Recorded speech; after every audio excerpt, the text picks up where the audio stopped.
Hey everybody, just a quick disclaimer here. On this episode, there's a slight tinning with my audio, and that's because, unbeknownst to us, I was recording on a different microphone that is also hooked up to the computer that I record on. But the content is so good that we really felt that we needed to bring this to you guys. So we just want to apologize for it, but here is the episode. Mom, I'm bored. So says every child at regular intervals growing up. I know I did, usually with languishing tones. We're all included in that number, and some of us more often than others, and we were likely told by parents or guardians to figure something out, or we might have it figured out for us in terms of manual labor. So we usually figured it out ourselves. We live in a world today where there are so many options for distractions. We could always spend our time somehow filling ourselves with some kind of thing or video clip or something else or phone that never allow us to feel the pangs of boredom knock on our door. Are we better for constantly placating ourselves, or do we need that boredom? Think about this as we launch out into the loop and discuss the necessity of boredom today on Curiosity Continuum.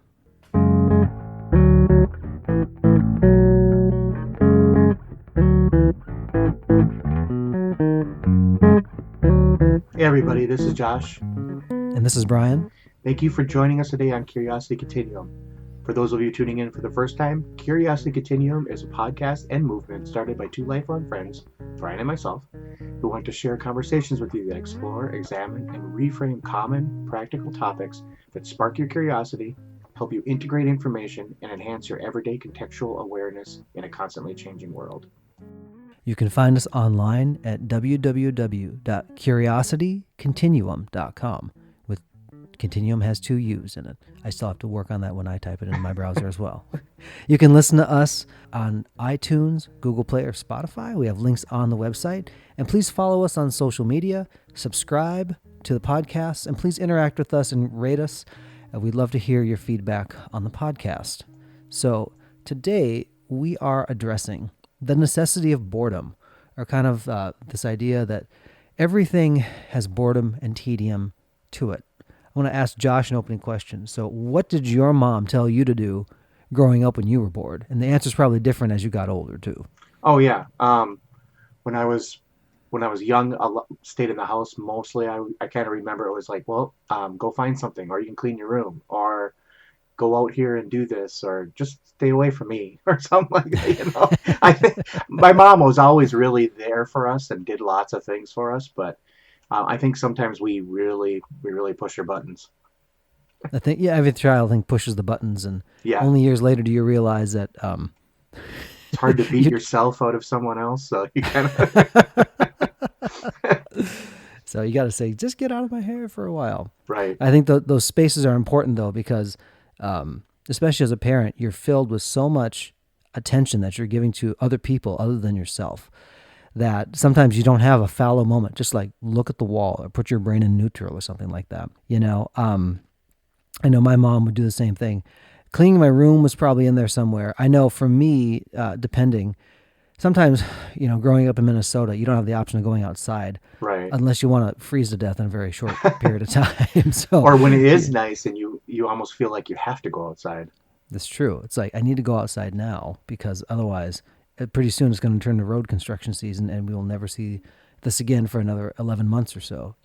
Right. So for my times inside, especially when I was a little guy, and then now in my adulthood, I enjoy, I don't do it as often as I did then, but I love Legos. Legos, just was a thing that I really got into and loved, always tearing things apart. One of the best things was not the what did I build based on the instructions, but kind of tearing it down and trying to think about, what is it that I could build now?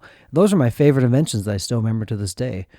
My son, as he's built things, my wife, much to her chagrin, as we've torn things apart, she goes, "What are you doing? You tore it apart." And I'm like, "But that's the fun part of it. Now we can create something different." Now, admittedly, there's a big pile and drawer of Legos that we're not using right now, but it's there waiting for us when the time comes. Yeah, and I remember this was actually before I met Brian. We lived in Bethel Seminary, which is outside of, actually, I think it's technically Arden Hills, but we would always call it St. Paul, Minnesota. My father was going to school there for his Master of Divinity, and we had this great it was pretty much in a heavily populated area, but it was all wooded off. It had lots of woods, lots of trails, and it was all had a big fence around it. So I think my mom just kind of like always wanted us to go outside in the summer when we were at home. Yeah. So I remember like she actually took the TV away in the summer for a few years and just told us to go outside. And I remember at the time being so like not really angry, but just like, what am I going to do? There's no TV. Even though at that time, like they didn't show new programs in the summer. You weren't missing anything except for maybe Wheel of Fortune at night or something like that, you This is know? true. Or you made sure you planned so you watched the episode you didn't see the first time around so you could see it. But Right. If they even showed it, because sometimes they didn't even show stuff until it was like a month before the show would start again. I don't know if you remember that. I do, yeah. They kind of work through the season, and then they start Yeah. advertising the new, and you're like, oh, maybe I should start catching up. So at least I Start remembered where I watching was. it. Yeah, exactly. So now we Yeah. got that, Netflix or whatever, you just binge it all. But which I don't know if it's a good thing or not. But to this day, because of that, and I was like, we would go outside, we would get in all sorts of trouble. I remember one time we rolled grills down a hill. They Oh were my not our gosh. grills; they were neighbors' grills that were sitting out. We lived in these apartment complexes, and there was so everybody put their grills outside, and we were rolling them down the hill. I remember we did that. We did a bunch of other stuff we weren't supposed to do. But anyway, I mean, we didn't die. It was You learning. didn't die. It was learning experiences, and It's true. it was fun, and we did have a lot of fun. To this day, when it's nice outside, and now that I live in South Florida, it's nice a lot. I feel like I should go outside and just kind of like be outside. So it is kind of hard to get things done inside unless it's like raining or so hot that I feel like I will die if I go outside. So You don't die outside, Josh. Don't do it. no, Die inside die instead. inside if you can. Yeah. So to this day, so I mean, I do owe her a thank you for that because she did kind of like instill upon me that it's good to go outside. I had when some of the I had really bad allergies growing up, and so the times I did go outside when I wasn't all messed up and stuff like that. I remember I loved riding bikes because I grew up in the country. One of my favorite things to do, and I actually decorated my bike like Data on the Goonies because I liked all the mirrors and things like that. So I tried to gear up as much as I possibly could before I started, kind of biking around the neighborhood. I grew up on a 4 acre farm, more like a hobby farm, and there's a creek and stuff nearby. And Josh remembers a house from coming over to my place growing up and things like that. So a lot of good things to kind of go outside and do and just kind of be. And the one thing I actually missed were the purple lilac bushes that they're about 100 years old, and every spring they'd bloom. And I took them for granted until I moved away from that house and didn't realize what I was missing. Sometimes those things you don't notice until they're gone. It's just like, well, this is like a part of life. And you like, oh, it's just the lilac bush, and you kind of almost treat Right. it like it's normal or tedious or mundane. It's actually not. And I think part of the thing, as you look back in your life, you could say, that was really special. I didn't recognize how special it was until after the fact. The one thing that's interesting to me is that in this world, especially now when you can fill your time with so many things, is that there's always something for you to kind of give your time to. And time is your most precious commodity. You're never going to get it back. Everybody's given the same amount of time, regardless of whether you're poor or you're rich or whatever it is. Same amount of time every week. It just kind of goes by, and you decide how you spend it. The thing that's interesting to me is because there's so many things now that kind of try to always kind of play on the edges of novelty or trying to keep you there. It's kind of a self-destructive thing, or it's kind of like the snake that eats its own tail. Because the important things in life, there's always something boring or tedious in Right. everything that we do. Yeah. And I mean, like Brian's saying, yeah, like think about your job or what you do for a living or even just a chore. And I think like we call them chores because we don't like to do them, but if nobody did stuff in my house, it wouldn't get done. If I don't wash laundry or do the dishes or clean up after myself, which my wife will tell you I don't clean up after myself, but I do because she should have seen. I always tell her you should have seen it before I cleaned, so then you would be really angry at me. But if you don't do that kind of stuff, and you have to do that stuff to get to the things that you want to spend your time doing. Yeah. There's some things that just for the necessity of life. I've never left a mess and come back to it and say, oh, it looks better now that haven't looked at it for You're a all day and a half. usually more angry with yourself. This is true. Or, it evokes anger in your spouse. I'm a pretty organized person. My desk, especially over the last few years, as I've spent more time at home being self-employed and stuff like that, I realized that I used to have a really pristine looking desk, and now I know there's mail, you know, boring a hole through the desk and breathing at me because I haven't looked at it for so long. But at some point, I'll have to go through that as well. The one thing I was thinking about today, and I met with a friend, he's 25 years old. And so I had a good chance to kind of talk about the podcast and different things that we were doing on here. And the one thing that I was so happy to hear him say was that there are some parts of life and everything, and he knows this as a fact because I've seen his work ethic and his character and different things, that not everything is a happy moment. Not everything is joyous or exciting. The attitude that everything should be entertaining to me is kind of showing that we've spent too much time trying to be entertained versus digging in and doing the work. I think that's part of the reason why people, when they've stayed married for so long, my wife's grandparents made it to 73 years of marriage, and the only thing that separated them was the grave. That was the only thing that did it. And you got to know that 73 years wasn't all glitz and glamour and everything. Right. There's a guy that was married. He had a really funny thing. Somebody asked him how long he'd been married for. He goes, 25 wonderful years. His wife looks at him and says, honey, we've been married 40 years. He said, like I said, 25 wonderful years. Not everything is roses, but the longevity of a relationship like that, there are going to be those tedious things you have to slog through to get to the good times. And that's part of it. To have the expectation that we will always be endlessly entertained and that we should never experience boredom. I mean, I never died of boredom, Josh. I don't know about you, but I'm still living on the earth, and I had long stretches of times in my childhood where, as much as I thought I would die of boredom, I never did. Yeah, I mean, I think especially as children, if I think back to when I was a kid, which seems like a long time ago, which probably wasn't really that long ago, but it feels like it was. I did feel like I was going to die. Like, I'm not going to, what am I doing today? Or what am I going to do today? And that's when, your parents would say, hey, find something to entertain yourself, or we will find something to entertain you, and mainly entertaining them Yes, watching you do it and suffer. Yeah, yeah. I mean, and I'm not saying you should never give your children something to do, but they should have time that is their time, and that they should be able, like, unstructured time. And a way to know how to navigate those situations. Because I know for a lot of children now, there's a lot of screen time that they have in restaurants, they have it in waiting rooms, they have it whatever. And it's like they're always plugged into something rather than just like looking up and paying attention to the people around them or talking to somebody new. There's a lot to be said about having the time just looking around in the real world and doing those things. I think part of the thing too is where there's almost, because people haven't wanted to be bored, it's almost led to extremes where you see people, FOMO, fear of missing out. It's like it becomes so grandiose and big in their mind because they've kind of allowed themselves to never be fully bored. But then what they realize is that that's kind of like, you've eaten too much candy and you kind of feel sick to your stomach, so you kind of have to like purge it and stuff like that. And so like you have to do things even more grandiose to make it feel special again. Yeah, I mean, how would you spend your time if you didn't, like, always constantly were on your screen, right? I mean, you and I, we kind of grew up at a time where when we had computers and we had TVs, but if you didn't have anything on the TV, or if you didn't have a purpose to be on the computer, I mean, like, what did you used to spend your time doing when you were a kid?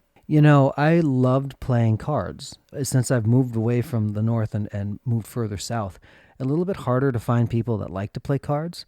But the reason why is because it was a tactile experience. There's near endless combinations of things to play with it. And it was a way that you could actually talk to people in between stuff. Maybe talk smack while the game is happening. When you're dealing out the cards, it's a great way to just converse with folks. My grandma was Card Shark Supreme, and we played games, and she had this leather bag of quarters, and she guarded it like the Holy Grail. You would think that, there was like diamonds or something in there, but she was always the quarter queen, and we'd play things, it was like three quarters and grace. So whatever game we played, if it was golf or something like that, we were always keeping track of it. And she was always making sure that she was buying the quarters back because she kept a stash of everything. Cards was something I really enjoyed. I remember in the 5th grade, I got a remote control car, and not the kind that you just pull out of the box and do, but it was a kit. And it was the Blackfoot kit. Oh, I remember those. Yeah, you'd actually put them together. It was a remote control truck, and I remember I loved it because my friend Joe and it took us a month, I think, to put it together because we purposely didn't get any help from my folks. It was something like, you had a fifth grader and a sixth grader just trying to figure it out. And that was one of my favorite toys to play with. And I took such pride in actually building it. And there were stuck moments, and I had to disassemble some things and put it back together. And it was so detailed, and I loved the work for it. I ended up selling it eventually just because I think I wanted to fund some other ventures in my, growing up life or something like that. But I know for the things that I built and spent my time into, I took the most pride in. I took the most, there was a story behind it. And I remember that time, I didn't consider it lost time. Even the stretches where I'm like, here's the 25th part I've put together like this, I knew that it was purposeful for something. I Right. remember coming over to your house, and there was always, you had some type of like model always in process, whether it was like a Star Trek something or a car or something. You always had something going. And it was always very detailed. And you had all these like little, your Dremel tools and everything. Yeah, I would buy. I had a paper route, so I would get like I had to split that money with my brothers because they were supposed to be helping, and they did most of the time, but they always got some of the money even if they didn't help. So that's how that worked. But yeah, I would take that money and invest it into modeling and my video game habit, but not too much video games. Believe it or not, I didn't really buy that many video games, and I did mostly models. So I think the video games from that standpoint, though, like you got me into computer gaming and other things. The games were tough. Like the right, games as a whole, if you're a gamer, they've gotten. If you exert enough effort, you can kind of get over it. But there are sometimes in games growing up, like you had no clue and you were just stuck.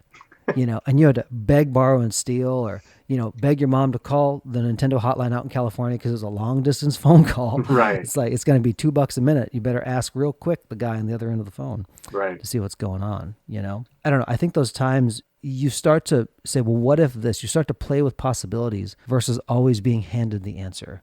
And I think that the one thing, especially now, if you look at toys or things, some of it is because, hey, it's cheaper, we can make more money because it's just disposable. But in the time when you grew up, when things weren't disposable and you spent the time, it really was useful to have that invested because you learned something. The next time you did it, you could do it better. You could, kind of think of something yourself. I miss the things where it actually requires some attention to detail and some time. And I know that life gets busier and there's more things that can kind of pull at you, especially as we get older. I also think it's important that to relate busyness does not always mean you're doing something constructive. It's true. So, Exactly. so I mean, you could be bored and busy, or busy and Yes. bored. I've seen people like that where they're doing so much things that they don't have. They're not like setting it up in the right correct way. And part of Yeah. that I think is also because maybe they didn't have any experiences with some time just for themselves to do whatever.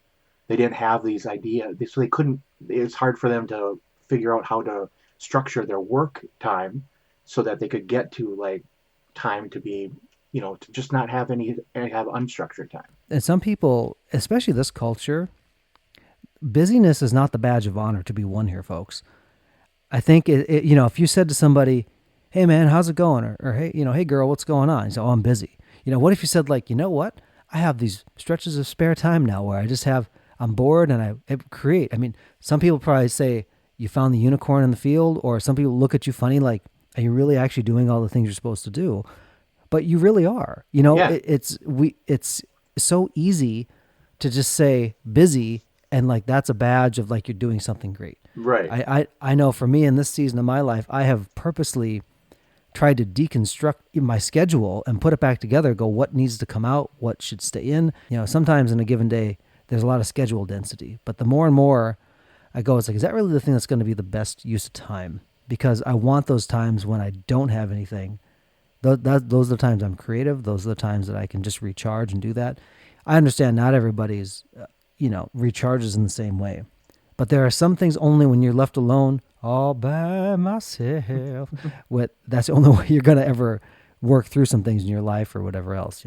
I think it's good. I mean, I think we gave people something to think about. At least I hope we did. Yeah. So the encouragement this week is not to choose to be bored at a certain point, Yeah, and just allow yourself to not look at a screen and find out something to do. You put your probably will. phone down. That's the one thing I'm gonna challenge people to do this too. When you get home from work, this is something that I have to work on. And when I get home from work, put your phone down, put it in another room, mute it for at least an hour, so you can talk to the people around you or who's there. You might feel bored, like you're not doing something, but you don't want to become addicted to that either. Very true. The uh, the no phone zone is probably a good way we could do. No phone zone, baby. You know what I'm saying? Just no Yeah, phone at zone. least for an hour. I mean, it's not long. It just helps you get in a different rhythm of everything. Right. You know. So anyway, hopefully this will encourage you to choose boredom in some ways, and in some ways too. When you hit those patches, realize that it's not fatal. You're going to get through it, and it's going to be part of the journey to get to somewhere quality because you're spending the time needed in order to get there well. So I think with that, we'll put a comma in the conversation for this week. And until next time, this is Brian And this is Josh. for Curiosity Continuum.